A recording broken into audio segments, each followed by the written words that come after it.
This is the 8th question from the Digital SAT Bluebook app, and it says what's the positive solution to the given equation. We've got 55 over x plus 6 equals x. So you got to get rid of the denominator, multiply both sides by x plus 6, and then we move over here. And doing that will give you 55. It cancels x plus 6 on the left. Equals x times quantity x plus 6, and then you've got to distribute, and we wind up with x squared plus 6x equals 55. Quadratics always got to be set equal to 0, subtract 55 from both sides, and then you get x squared plus 6x minus 55 equals 0. To factor it, we need two numbers that multiply to give you negative 55 and to give you a positive 6, and so we get it here.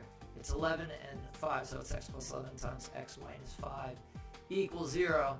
Then we set each of these parts equal to 0, and x plus 11 equals 0, x minus 5 equals 0. You subtract 11 from both sides, you get x equals negative 11, add 5 to both sides, you get x equals 5. It says we need a positive value, so you throw that negative 11 out. Your answer here is 5.